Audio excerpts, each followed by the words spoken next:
Ich heiße Sie ganz herzlich willkommen zum Filmfest Bremen. Mein Name ist János Kereszti und ich freue mich auf eine ganz spannende Gesprächsrunde zu 4 Arbeiten, die völlig unterschiedlich sind. Und wir werden gleich mit den Filmemachern sprechen, denn es gibt ein Überthema, so unterschiedlich diese Arbeiten sind. Und das heißt nämlich Lockdown Life, also das Leben in und mit der Pandemie und ja, wie man damit umgeht. Die Gäste sind international, deswegen werden wir dieses Gespräch auf Englisch führen und ich stelle mal die Gäste am besten direkt vor. Ich freue mich, dass zugeschaltet ist. I'm happy to say hello to Jared D. Wise, connected from USA, Los Angeles. Hello, Jared. Hello. And there is Max Punch, now connected here from Ukraine, Kiev. Hello, Max. Hello. Then from Turkey, there is Burak Ogus Saguna. I say hello to Burak. Hi, everyone. And last but not least, we have Nadja and Martin Brachvogel from Austria. Is it Vienna? No, it's Graz. It's Graz. Okay. I say hello. You were so polite that you say, well, we talk in English, although it might be possible in German as well, but so we have one language for one conversation. Yeah. I just mentioned the works that you made are completely different, but they have one topic, and it's Lockdown Life. I talked to other filmmakers, and they said, when we talked about the pandemic and Corona, and I asked, is it something you want to work with? And most of them said, you know, Corona is everywhere, and when I work, I don't want to deal with it. I don't want to have anything to do with it. Well, you did the opposite thing. So I'm curious why you choose to work with it. And I assume there are different approaches for each of you, and I'm curious to hear it. Well, perhaps ladies first. Nadia, you made a wonderful film. It's called, I want to say, Attack of the Rather Large Coronavirus. Well, it's kind of a horror movie, and I laughed a lot. It's very comical. And, well, why did you want to make a film about that? Well, actually, it wasn't planned to make this film. Our situation is that we actually do theater, and we were pulled out of our work, out of our theater work, and we couldn't do anything. And so you experienced the lockdown for your work, so to say. Yeah, you couldn't work, you couldn't go be on stage at the theater, and you were really stuck into your home. Yes, yeah. It has been the first 2 weeks of the lockdown in Austria. And then many other colleagues who did theater as well, they chose to show their works in the internet, but we didn't do that. We didn't like to do that because theater is totally different to film. Yeah, I think so. And was it then planned that you said, you're so bored, now let's make a film? Or was it more like playing a little bit with video and then it developed? It was much more the first reason. Yeah, okay. Yeah. We are talking about, oh no, we don't want to do this, we don't want to do this, we don't want to show our theater work on the internet. But then by talking, we came to the idea that it could be funny that we handle the virus as a little monster, as a little cockroach or something like that. Yes, beautifully done. We will come to that, of course, later and talk more about this specific type of work. But first, I want to hear from the others. Perhaps, Jared, you made an animation film about, the Beekman incident. Funny as well, and a great piece of work. I think it was hard work, the animation and all this stuff. When came for you the idea up, I do something about lockdown and this situation? it's a weird one because it was sort of indirectly about that. I had originally had another film that I was going to make last year that was going to be live action, and I had to postpone it, because of everything getting locked down. And the last few years, I've been trying to make a short film each year, and I was like, well, I want to make something still, but I have to sort of work within my confines. And so I wrote one draft that I wasn't really keen on, and the more I kept rewriting the concept, it just became this film that was set in an apartment.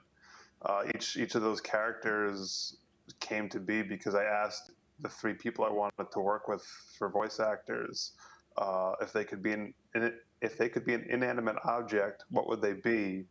And all the items they picked ended up being household items. So it all just kind of worked out to be inside of an apartment. I liked it very much. Of course, I grew up a little bit with Toy Story, so I love this things coming to life and being comical. I like it very much, and well, it reminded me, of course, the concept that these things are talking and they have a soul, and I liked it very much. I mean, you could with your work could be very free. I mean, you make these animation movies. I mean, you can go like I don't know to the moon or in different parts of the world, but even as an animation piece of work you chose to stay in your apartment. I mean, you can find yourself, even although you have all these possibilities.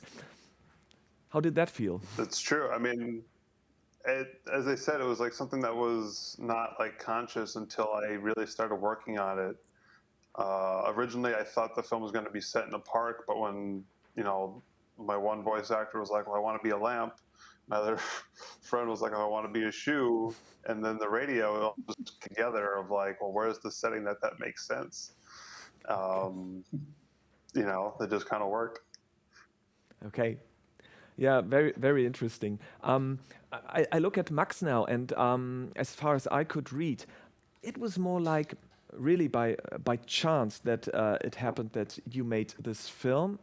I read that you planned something different, so perhaps you can explain a little bit how did it come that you had this piece of work? Um, I have in my mind that everything what we get from reality we should transform to the art. So I try to record some for my short movie and unrecord it. Accidentally record my conversation with my parents, Mm. and when I realized that my microphone is still on and I get that conversation, I think, okay, it can be a really great idea to share it and to show how does it work. Because for me, it was really, let's say, great experience because I wasn't at my home 10 years.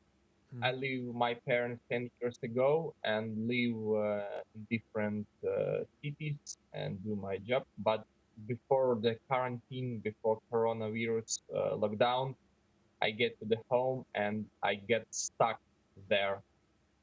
And it was so creepy to stuck because I don't know what did happen in the world around and maybe the end of the world, who knows. And when I record it, I think, okay, it's about me, it's about my parents, and also I feel that it's about world at all, about the um, filmmakers, about the artistic souls who get stuck and cannot make their and who always mostly okay not always mostly fight with their parents about all your life you do something strange, it's not serious.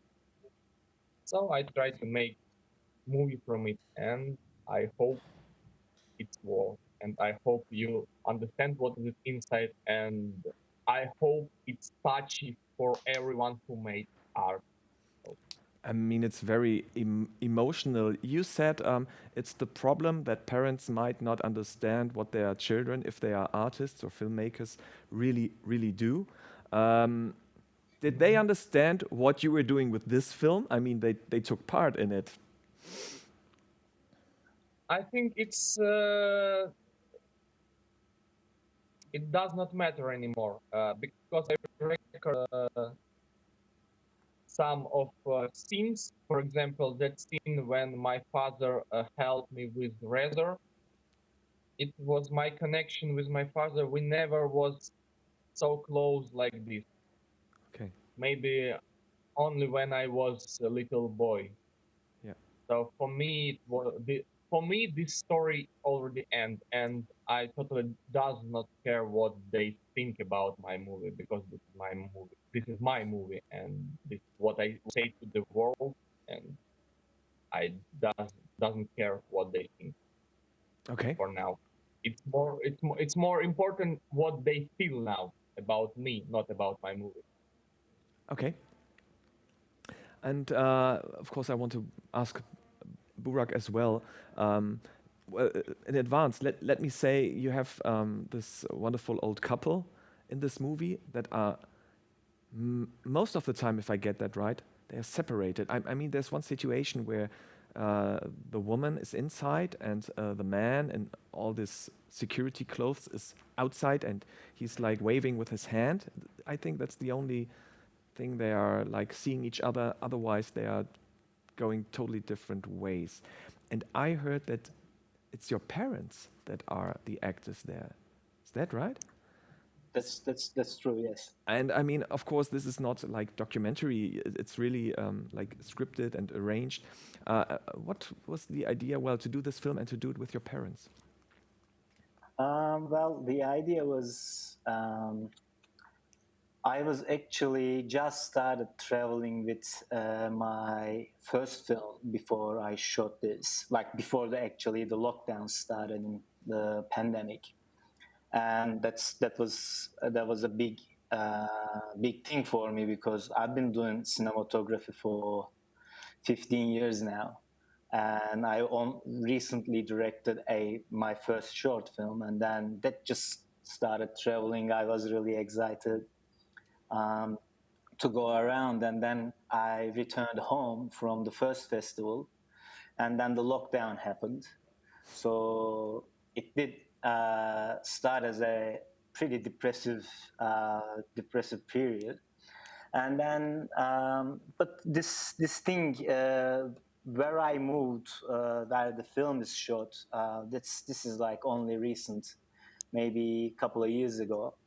And the first winter I spent there, the town gets really isolated, and like everybody's home, so streets are always empty. There's only stray animals, which are a lot in Turkey. And the mist drops down. So like all the time I'm walking around the streets few months before the pandemic, and keep thinking about like this would be a great setting for a sci-fi. And a few months later it was like a sci-fi. It was more like a dystopia. So but like my family, we feed the stray animals because like unless somebody does it, they're starving, and they're not really well cared for by the rules per se. So like they keep breeding, and then they're more, and then they're living, so you don't want them to die, and all this dilemma. And this is part of the inspiration for the story, because when everybody got locked in and all the restaurants are shut, the animals are starving all the time. And then the other part was, it was quite interesting also watching the reaction around the world. Like there was such a panic Some of it was quite comedic. I mean, you know, like seeing people fighting for toilet papers and Yeah, we had that all in of that. Germany. I don't know if it traveled around the globe, but there were some strange situations happening in Germany. I don't know if it happened anywhere else. I mean, you know, like it's interesting because they retirement pay, the lowest retirement pay in Turkey is quite small. So, see, for example, mostly people tried not to stock stuff when it started, the lockdown started here, because I mean, some people only get by the week or by the day. So, if who has the money stocks everything, then there will be some people who are gonna go starving as well. So, like that, there was all these contrasting behaviors, and then people trying to protect themselves, but then, you know, like if you're not living a life, then what's the point of life, you know? Yeah, I mean, we are all sorry under if I house interrupt, arrest. but this is I experienced that in your film. I mean, like your father or the old man in the film, he's very careful with the suit and with the mask he's wearing and cleaning everything. And then there's your mom or the old woman who seems for me not to care. She, well, when there's the phone call, she says, yeah, I take care, but it seems like she has her tour and she's eating, and she doesn't care that much about all the warnings. And it seems like she wants to stick to her routines. And I, I got reminded that in all this lockdown situation, of course, I think most of the persons experience that people react differently to the situation. And this acting and reacting differently to the situation separates them. You have the fraction that says, I want to be careful, and you have the fraction that says, hey, come on, life goes on. Is that something that you wanted to show in your film, Burak? Yeah, I mean, definitely. I mean, you know, like I kind of feel. I mean, you know, I've been very careful since the beginning of this thing. But that's mostly personal care, and like I feel this could have been handled if we all basically did the basic precautions. I mean, you know, like personal hygiene, space. Surely wear a mask because we don't know what's going on. And then, you know, like we could have maybe do the whole lockdown thing in a much more of a controlled manner. Or if we were going to do it so strict, then maybe we should have been very strict in the beginning till we figure out what's going on, so that it didn't have the spread that it had. Like, because I mean, it's a virus, you can't stop it. So Yeah, I mean, yeah, there's you're right. this thing. I'm sorry to interrupt again, but Life won't be so. excuse me, Burak, but I saw Jared nodding, and I was just curious. I mean, you are thousands of miles apart, but what were your thoughts from the USA? I mean, me personally, I was very careful from the start, and I mean, the weird irony of it all is like I've been working from home for about 4 years now, so I was already kind of accustomed to all this, and much of my daily life didn't actually change. The only difference is I just don't go anywhere else now. But you know, there's a lot of people. I mean, it's a big country. There's a lot of people that just feel the rules don't apply to them and do not care for others' safety, and it's very frustrating. So you ultimately just kind of have to like look out for yourself. And you know, I mean, we have a change of administrations finally, but you know, the previous one did not care for public safety. So you know, you kind of have to, you know, it's unfortunate you have to sort of figure it out yourself sometimes, but yeah. But when you say you were living like that for 4 years, sounds to me that you were not that perhaps hysterical about the new situation. Perhaps, I don't know. But in your film, well, the turning point, so to say, I mean, is that people might react over exaggerated. I don't know if that's the right word. I'm sorry, but the Beekman incident. You think like, wow, what did he do? Is it a crime? And he's just sneezing. That's it. And it reminded me of the paranoia of some people. Oh, there's somebody coughing or sneezing, and everybody's turning. Where does that come from? And this is that was a very sensible look at the atmosphere in all this pandemic. So did you want to give a warning like, hey, don't forget, we're still living?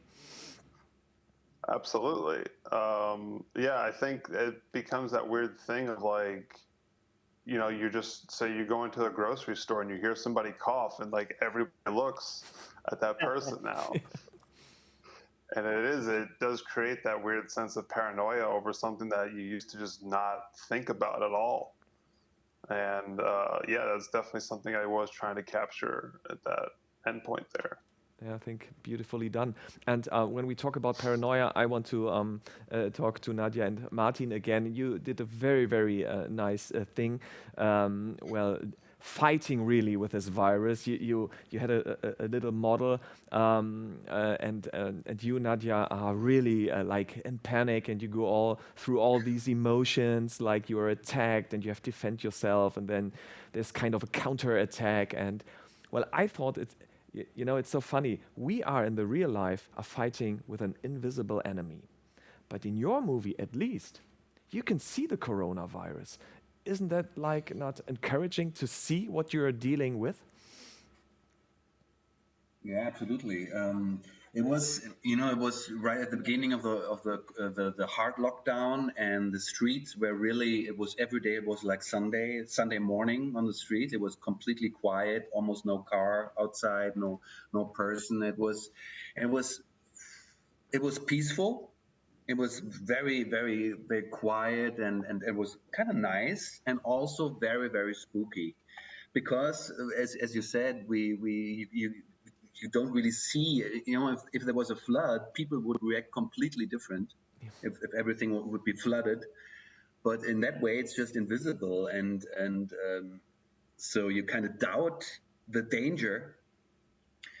And so it was really a relief to create an enemy you can really see, and that has some kind of personality. It was relieving to see it in a picture and somebody fighting it. For me, even as a spectator, that I thought, yeah, now give it to this coronavirus, huh? and it was a very, very nice model. I thought, well, I'm not good at modeling something, but I thought, oh, okay, who did this of you? This nice coronavirus. Me, I did it. Yeah. I did it. We had some. How is it the word in English? Knete. Knete? I think it's how do you say? Oh, that's strange. Clay? Knete. Is it like clay? Clay? Can anybody help? Perhaps Jared, when you can modeling something? Yeah, I think it's clay, huh? Yeah, like plasticine or something. Yeah. Something Well, like that. Yeah. We had some clay left at home. Yep. Some green and some blue clay. That's the only clay we had, and that was how I was trying to model the virus. Yeah, and there were the first pictures of the virus. The first animations. So you modeled it after them. Yes. Beautifully done. And what I liked about your film as well was, it's like it looks like stop motion, although it's filmed. All the pictures, they are like jumping, and it gets it stresses the feeling for me as a spectator. I don't know what happens next, because the picture jumps, everywhere, and it gives me a feeling of insecurity. And I was asking, okay, how did he do that? Is it like a film technique, or is it happening in the editing, or both? Actually, it is.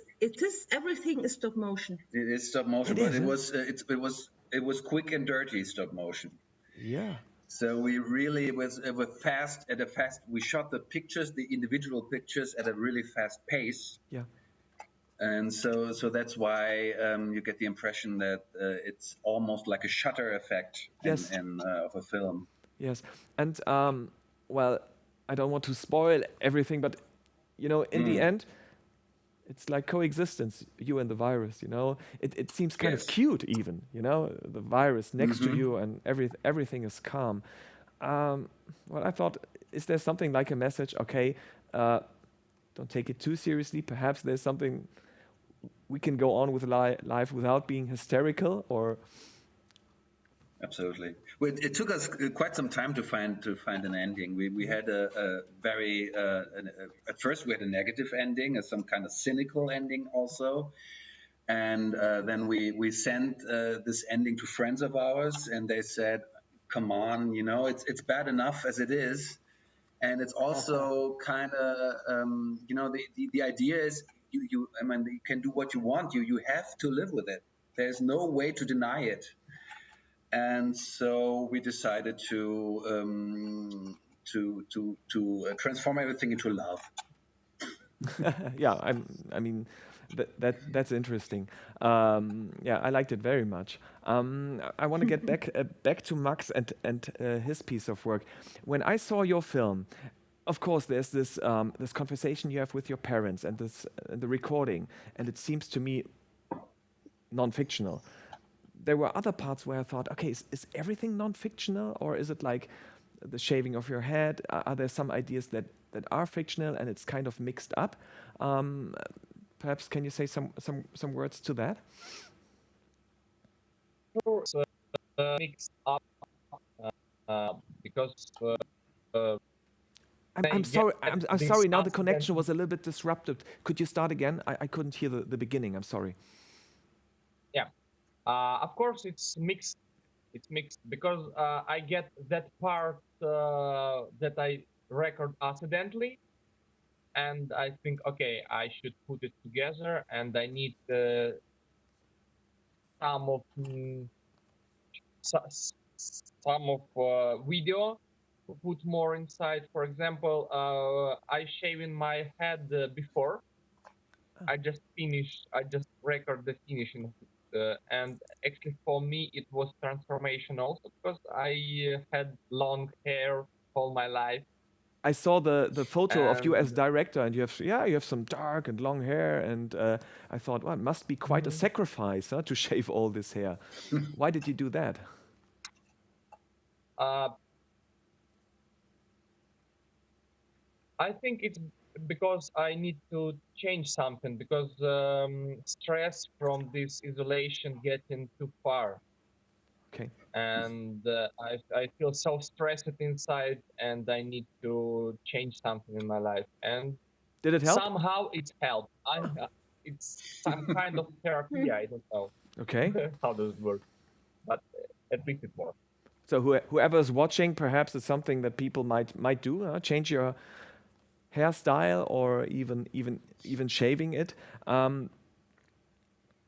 Yeah. It's about changing, not hairstyle, about changing state of mind, first of all, and about changing yourself, about changing your point of vision, about changing of your position, about the conversation with the person who is next to you. Like when you get into the isolation with somebody next to you, you should change yourself to find the connection with them because I you mean, have no choice. yeah, you have no choice. I mean, this is what many families or people experience during the lockdown, that you are so close, forced to live with each other, that you really have to, well, I don't know, get in contact and to deal with each other. You did that with your parents, and you just scratched a little bit that it's not that easy. You haven't seen each other a long time. Then you were there, and it was like a little bit, well, there were some, I don't know, some things that were different for each of you. But there's this scene when there are tears in your eyes, and you're like kind of crying, and this was a moment that really touched me, because I thought, I cannot think of that this is fictional, you know. I was wondering, okay, then you say that you're like close to your parents. Doesn't matter what each side is saying, or how you're annoyed by some things they say, but you feel like you're close to them. So this was a real feeling, I assume, wasn't it? Yes, yes, yes, for sure. I remember that moment. I feel that I'm on the edge, and I think one part of me think, okay, friend, you're on the edge, and the second part of me think, okay, it will be great idea to record it because you can put it into the art. Yes. So switch on camera and release this. And I did that, and now I have great material to make that movie. Well, So it's not non-fictional. It's really honest what I say. That I'm really glad that you did that because it's such a real moment, and often I see these. If you see these real moments, it's really touching, and I think, as I mentioned before, it's something most of the people during the lockdown experienced, that they got so close to other persons that they thought they were already close to, but it was on a whole different level where they were aware of how important these persons are, with all their like good things and bad things surrounding their character and the relationship. So it was a yeah, very, although it was like a touching moment, it was a very encouraging moment, as I experienced it watching the yeah, film. yeah. Yeah, I go to Burak again. I mentioned it were your parents that were in front of the camera of your work. Are they actors, or how did they react when you said, "Oh, come on, I want to make a film now in this lockdown situation, and my idea is this and that"? And how did they behave? Well, they are not actors. Um, I worked with my father for my first film, um, and that was his first time. So this one that we are talking about is his second time, and he's a natural, and everybody keeps praising his work. So he's on his way of becoming a star at the age of 70. Um, my mother is not an actor either. She had some years of study in the conservatorium for opera, to be an opera singer. That was like probably about 50 years ago, 45 years ago. But no, they never did any work in front of camera. They did a very great And job, so to say. So I think it's, although you said it a little bit with a smile that your father is becoming perhaps like a star, but he really, without doing very much, with all these little motions he does, and with the expression of his face and his determination to do this little acting he does in front of the camera, it seems really natural. And that's really why I thought, is he an actor? Because it seemed so natural to him. yeah, that's great. I mean, that's what I think too. For both of them, they are acting without acting, which is something that I really like in films in general. And so their subtleties are amazing. It was, yeah, and it was great. I mean, like Max said, I mean, I lived in Australia for 15 years and some couple of years in Berlin. And in that time, maybe I've seen my parents 4 or 5 times. So it is really strange, like you leave home around the age of like 20, 21. I was 22, I think, at the time. And I was a boy, like I wasn't an adult yet. And then I became an adult completely somewhere else in a complete different culture and the Turkish culture. And then you come back home, which is like a few years ago for me. And, like it's kind of like meeting again. And they're meeting their son again, and you And are meeting a meeting your new parents. person, or because you changed during the years, yeah? Yeah, totally. I mean, like the perspectives change. I mean, in them putting age make them different people also, or react differently. So it's a it's a beautiful sad experience. And then so this one was also something that I wanted to do for them, and do with them.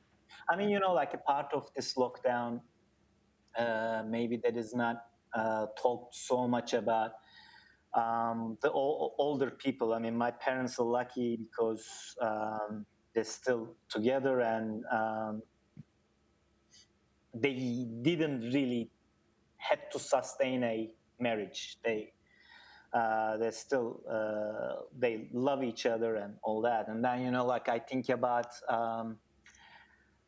people who are alone and at the age of 70, 75, having to be not being able to see their children, or maybe they don't have children. I mean, like being isolated alone, I think is a pretty hard thing for people's psychology. So, I mean, like a part of me wanting to work with them was it was an activity for all of us. So was it hard work, or And, was it like enjoyable and like you had fun and doesn't seem like hard work? no, like it's I don't think in like making a film is always hard. I mean, like if you are, I think, personally involved, if everything you do somehow affects you. I mean, either in the sense that how much you managed what you wanted to get, or in the sense that how much emotionally it affected you. So it's always, there's something there. But it was very enjoyable. This was also kind of a little different than how I usually like to work. I mean, I loved how it transpired, because when we had all this time and we had a pretty well structured script, but I wanted to improvise a lot as we go along. So I would shoot some scenes and then go home, edit, take a couple of days rest. I mean, my actors aren't getting paid, and I don't have a crew, and the streets are always empty. So I was just like, I could be completely A free dream with come true everything. for a So filmmaker. You don't have to pay the actors and everything is quiet and like staged. Yeah. exactly. I mean, like this is it's a film evolved while making. So it actually became, I think, for me, it became a true artistic experience. I mean, like if you don't like something, you can go back, redo, change, and all of this is, it's like doing a painting rather than Yeah. having to And structure it so it has to finish. and let me Then let me ask one more question. You said like you had a new, well, you left home, you came back, and like you get to know each other like in a different new way because you became an adult more, as you said. Then in this situation where you're making the film, you are like the one responsible. You say what the team and what your parents have to do. I mean, it's quite the opposite than when you grew up, isn't it? How was that? much fun. It was great. I mean, like my parents have been very open-minded people. I mean, they never said, don't do that, don't do this. And past a certain point, they couldn't, because I wasn't there no more. But I mean, like, I guess, again, like I'm gonna refer to Max. I mean, it's like, my parents weren't opposing me being a filmmaker. But then, like it's kind of like this generation, and like, I mean, filmmakers don't make money. No money, no, it's not a job, So Sorry, Max is, and then, Max is laughing hard, so sorry that I interrupt, but perhaps your thoughts on that, I Max? totally feel this connection. Connection with these words, it's totally same situation. Okay. Yeah, I mean, like and then they call you, your parents, and they ask like, what are you doing? And you go like, I'm working. And it's like,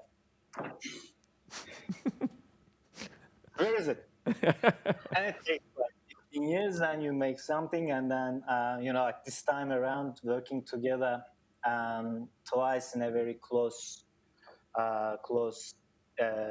time frame with my father, and then mom was on set for the first film as well, for a part of it. And like, of course, like when they see the involvement and the kind of dedication it needs to start something, I mean, this is just a bubble in your head, and then it becomes a fully watchable, Yes. experienceable thing at the end. And it's like, it's 10 minutes for the first film took me a year and a half to finish. This Yeah. one was much shorter, although the shoot was spread out. So I think your parents are not going to ask again if you're really working when you say you make a film. Huh? Did they like? Just a short answer. Did they like the film? Did they like the result, or did they like say, "Oh boy, you should have done this and that," and why do you not take this scene? No, they love the film. I mean, at the end, Dad came and said, "This was the best present you ever could give us." Oh, that's heartwarming. So that's So there's some good things coming from this terrible situation of lockdown life. I mean, we are coming to the end, but perhaps, well, to at the finish line say something hopeful.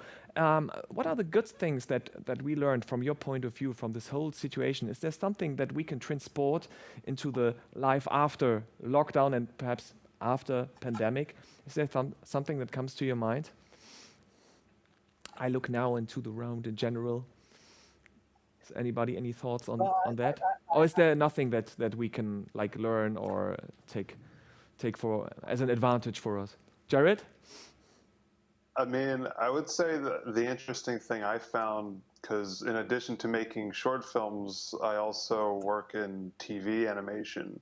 And one thing that we had to do for the show that I was on was we had to record some of the voice actors remotely. And so, I mean, in their case, they're able to like rent out, a nice, sound studio somewhere near them that they get reimbursed for.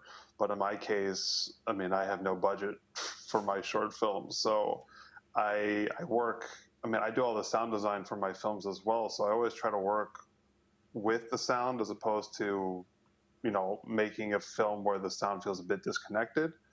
And so, I contacted 3 friends that live all over the world. And I just said, you can record on your phone. Don't worry about the quality. And, I'll manipulate the audio so that it makes sense within the film.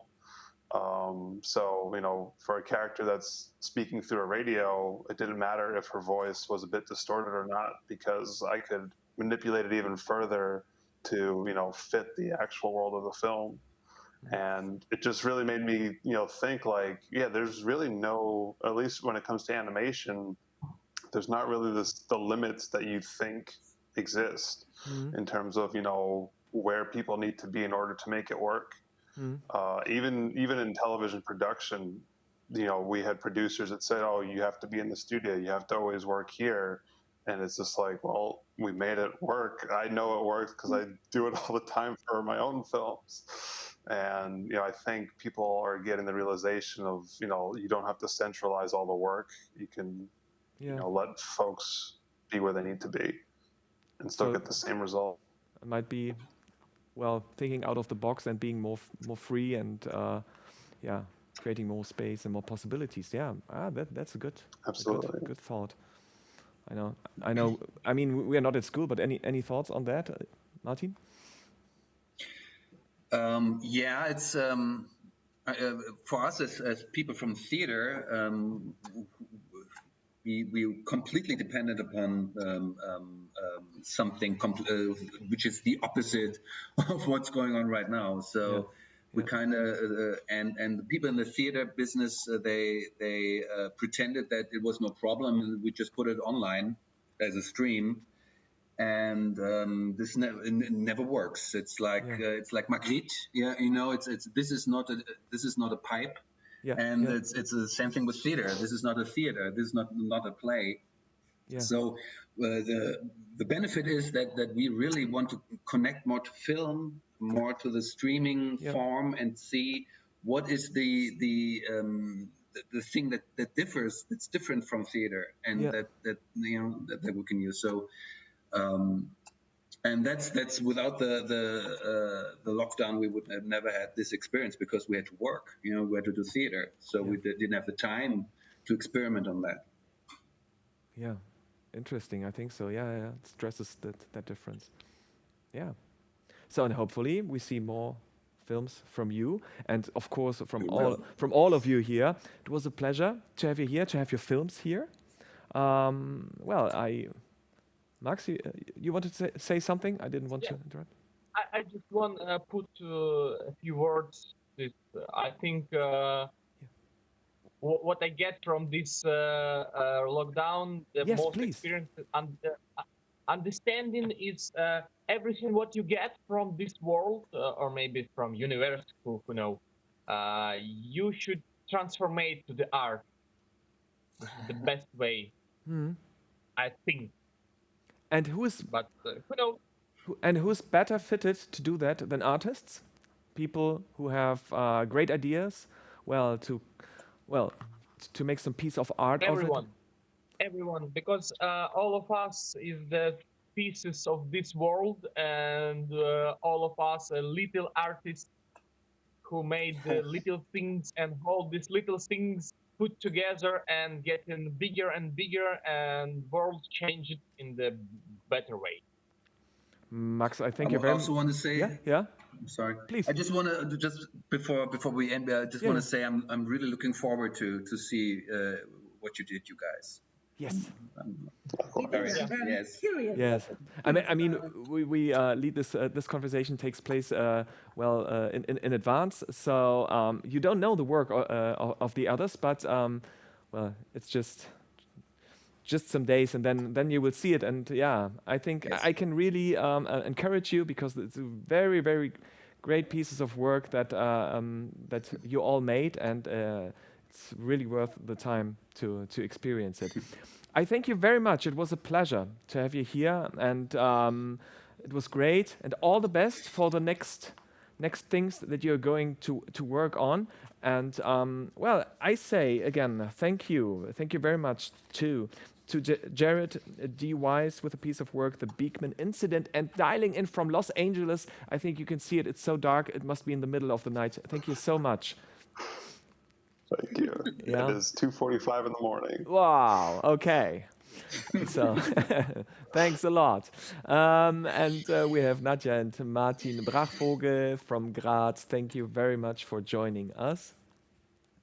Thank you. Thank you. Bye. Thanks for inviting us. I say a lot of thanks to Max Punch from Kiev in the Ukraine, and for your movie as well, Carpe Diem. Great piece of work. Thanks a lot. And of course, last but not least, A Strange Season is the film called, made by Burak Ogus Saguner. I hope I got that right. Thanks a lot, Burak. Perfect. Thanks for having me. I'm looking forward to seeing the films. Nice to meet you, everyone. Yeah. Wish we could have a beer. So, bye-bye, and hopefully see you sometime with the next piece of work in Bremen. Bye-bye. Bye. Bye. Ja, liebe Zuschauer, ich hoffe, Sie haben jetzt Lust bekommen, diese Filme zu sehen, wenn Sie sie noch nicht gesehen haben. Oder vielleicht schauen Sie sie einfach nochmal jetzt, wo Sie diese ganzen wunderbaren Informationen haben. Ich wünsche Ihnen noch viel Spaß mit dem Programm beim Filmfest Bremen.